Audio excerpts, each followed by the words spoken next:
Assalamualaikum warahmatullahi wabarakatuh. Kami dari kelompok 10 akan memaparkan materi mengenai laporan arus kas atau disebut cash flow statement. Sebelumnya, perkenalkan terlebih dahulu anggota kami. Yang pertama saya Abdul Aliafi, yang kedua Andika Pratama, yang ketiga Gea Apriliani, dan yang terakhir Hilda Bayani Isu. Selanjutnya, mari kita pahami. Laporan arus kas adalah laporan keuangan yang menunjukkan arus masuk dan arus keluar kas dari suatu perusahaan selama periode tertentu. Laporan ini sangat penting karena memberikan gambaran nyata mengenai kemampuan perusahaan dalam menghasilkan kas dan bagaimana kas tersebut digunakan untuk operasi, investasi, dan pembiayaan. Nah, setelah kita tahu apa itu laporan arus kas, sekarang kita lihat apa saja sih manfaatnya bagi perusahaan. Laporan arus kas memiliki banyak manfaat penting bagi perusahaan. Pertama, membantu menilai kemampuan perusahaan dalam membayar kewajiban jangka pendek. Kedua, laporan ini dapat digunakan untuk menganalisis strategi keuangan. Apakah perusahaan akan melakukan ekspansi, investasi, atau justru melunasi utangnya. Ketiga, laporan ini juga bisa menjadi dasar untuk memprediksi kondisi keuangan di masa depan. Dan yang terakhir, sangat berguna untuk mengetahui penyebab selisih antara laba bersih dan kas bersih. Dengan memahami ini semua, manajemen dapat mengambil keputusan yang lebih tepat dan bijaksana. Halo semuanya, nama saya Andika Pratama. Di sini saya akan menjelaskan tentang tujuan arus kas. Apa aja sih tujuan arus kas itu? Pertama, menyediakan informasi tentang penerimaan dan pengeluaran kas selama periode tertentu. Kedua, membantu menilai kemampuan perusahaan dalam menghasilkan kas. Ketiga, menunjukkan bagaimana perusahaan mendanai aktivitasnya, seperti modal sendiri, pinjaman, atau operasi. Keempat, menilai likuiditas dan solvabilitas perusahaan. Selanjutnya adalah komponen-komponen arus kas. Berikut adalah komponen arus kas. Pertama adalah arus kas dari aktivitas operasi atau operating activities. Ini seperti penjualan barang atau jasa, pembayaran gaji, dan lain-lain. Kedua adalah arus kas dari aktivitas investasi atau investing activities. Ini seperti pembelian atau penjualan aset tetap, investasi, dan lain-lain. Terakhir adalah aktivitas pendanaan atau financing activities. Itu seperti pinjaman, pembayaran dividen, penerbitan saham, dan lain-lain. Gea Apriliani dengan NIM 2024010101135 dari program studi manajemen bisnis. Di sini saya akan menjelaskan contoh soal dari PT Unieda. Berikut ini adalah neraca komparatif tahun 2011 per 2010 dan laporan laba rugi PT Unieda tahun 2011. Per 31 Desember 2010 dan 2011. Di sini saya akan menjelaskan contoh soal laporan perbandingan posisi keuangan perusahaan pada dalam 2 waktu, yaitu akhir tahun 2010 dan pada akhir tahun 2011. Tujuannya ini adalah untuk melihat perubahan aset, kewajiban, dan ekuitas dari tahun ke tahun. Yang pertama ada aset atau aktiva. Kasnya pada 2011 yaitu sebesar 37.000, pada tahun 2010 yaitu 49.000 dan perubahannya mengalami penurunan yaitu 12.000. Piutang dagang pada tahun 2011 26.000, pada tahun 2010 36.000 dan perubahannya mengalami penurunan yaitu 10.000. Sewa dibayar di muka pada tahun 2011 sebesar 6.000, pada tahun 2010 Rp0 dan perubahannya mengalami kenaikan 6.000. Tanah pada tahun 2011 sebesar 70.000, pada tahun 2010 Rp0 dan perubahannya mengalami kenaikan 70.000. Gedung pada tahun 2011 sebesar 200.000, pada tahun 2010 sebesar Rp0 dan perubahannya mengalami kenaikan 200.000. Akumulasi depresiasi gedung pada tahun 2011 dikurang 11.000, pada tahun 2010 Rp0 dan perubahannya mengalami kenaikan 11.000. Peralatan pada tahun 2011 68.000, pada tahun 2010 Rp0 dan perubahannya mengalami kenaikan 68.000. Akumulasi depresiasi peralatan pada tahun 2011 dikurang 10.000, pada tahun 2010 Rp0 dan perubahannya naik sebesar 10.000. Total aset yaitu Rp386.000 per 2011, naik dari Rp85.000 per 2010. Lalu yang kedua ada liabilitas dan ekuitas. Utang dagang pada tahun 2011 sebesar Rp40.000, pada tahun 2010 sebesar Rp5.000 dan perubahannya mengalami kenaikan Rp35.000. Lalu ada utang obligasi yang pada tahun 2011 sebesar Rp150.000 dan 2010 Rp0 dan perubahannya naik sebesar Rp150.000. Modal saham pada tahun 2011 sebesar Rp60.000, 2010 sebesar Rp60.000 dan tidak mengalami perubahan. Lalu ada laba ditahan. Pada tahun 2011 sebesar Rp136.000, pada tahun 2010 sebesar Rp20.000 dan perubahannya mengalami kenaikan sebesar Rp116.000.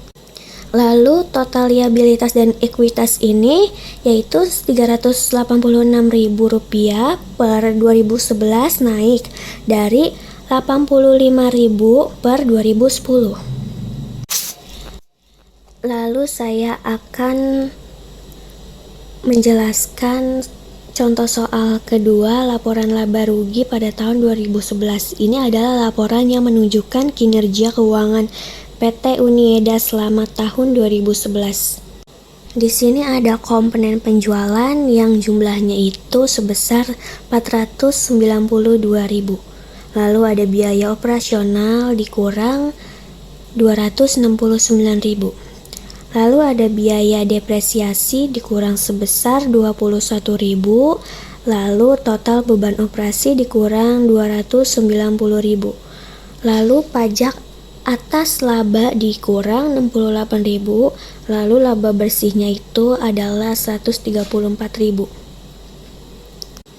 Laba bersih ini nantinya akan menambah laba ditahan dalam neraca.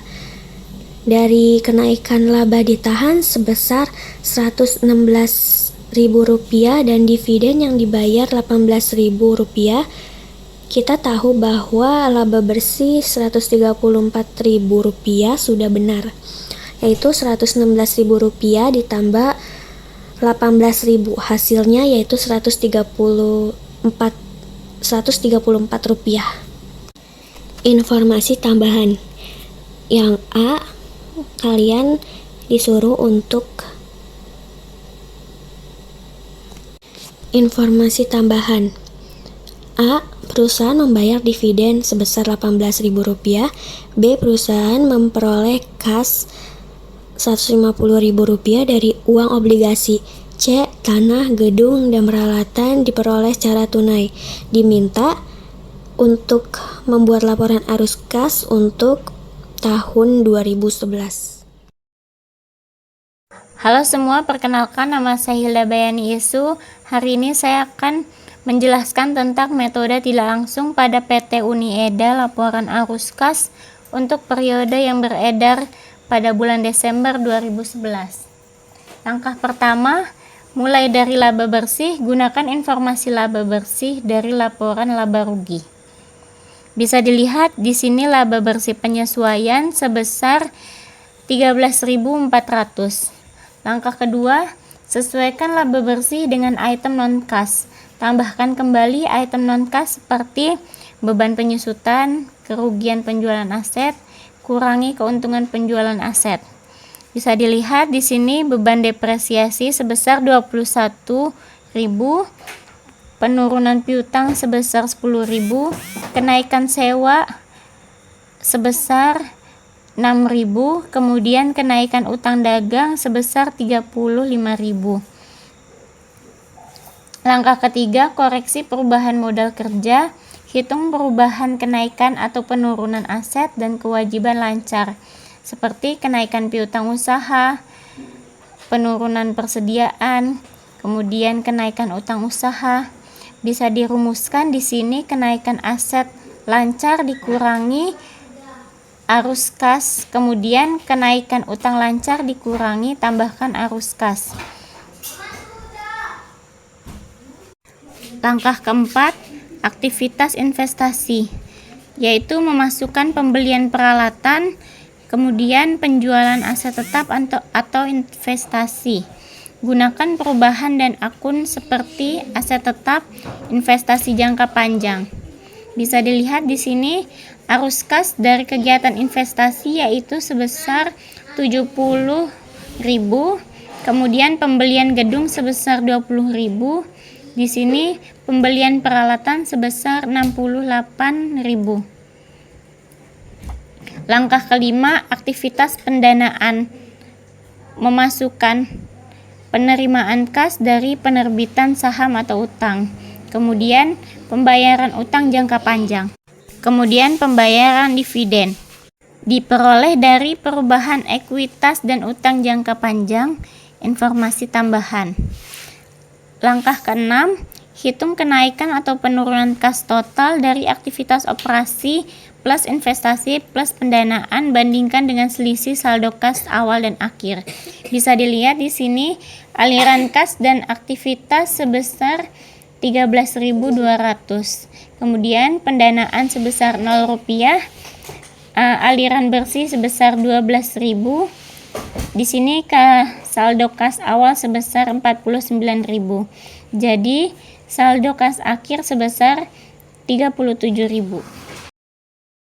Sekarang saya akan menjelaskan tentang metode langsung. Pada PT Uni Eda, laporan arus kas untuk periode yang beredar 2011. Pada metode ini tidak dimulai dari laba bersih tetapi langsung menyajikan penerimaan dan pengeluaran kas dari operasi. Langkah pertama, hitung penerimaan kas dari pelanggan. Gunakan rumus penjualan dikurangi kenaikan piutang usaha. Bisa dilihat di sini arus kas dari kegiatan operasi penerimaan dari pelanggan sebesar 502.000. Kemudian pembayaran untuk beban sebesar 240.000. Kemudian pembayaran pajak sebesar 680.000. Jadi kenaikan kas dari aktivitas operasi sebesar 194.000. Langkah kedua yaitu hitung pembayaran kas ke pemasok. Gunakan persediaan dan hutang usaha. Pada rumus harga pokok penjualan ditambah kenaikan persediaan dikurangi kenaikan utang usaha. Langkah ketiga, hitung pembayaran beban operasi. Gunakan beban operasi dan sesuaikan untuk non-kas, misal penyusutan. Bisa dilihat di sini arus kas dari kegiatan pendanaan yaitu kenaikan utang sebesar 150.000, kemudian pembayaran dividen dikurangi 18.000, jadi aliran kas dari aktivitas pendanaan sebesar 132.000. Langkah keempat, tambahkan aktivitas investasi dan pendanaan. Langkah sama seperti metode tidak langsung. Bisa dilihat di sini arus dari kegiatan investasi yaitu pembelian tanah dikurangi 70.000, pembelian gedung dikurangi 200.000, pembelian peralatan dikurangi 68.000. Jadi aliran kas dari aktivitas investasi sebesar 338.000.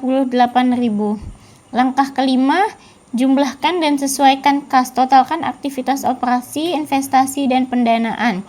Cocokkan dengan selisih kas awal dan akhir. Nah, bisa dilihat di sini saldo awal sebesar 49.000 dan saldo akhir sebesar 37.000. Sekian, terima kasih. Sekian presentasi dari kami. Wassalamualaikum warahmatullahi wabarakatuh.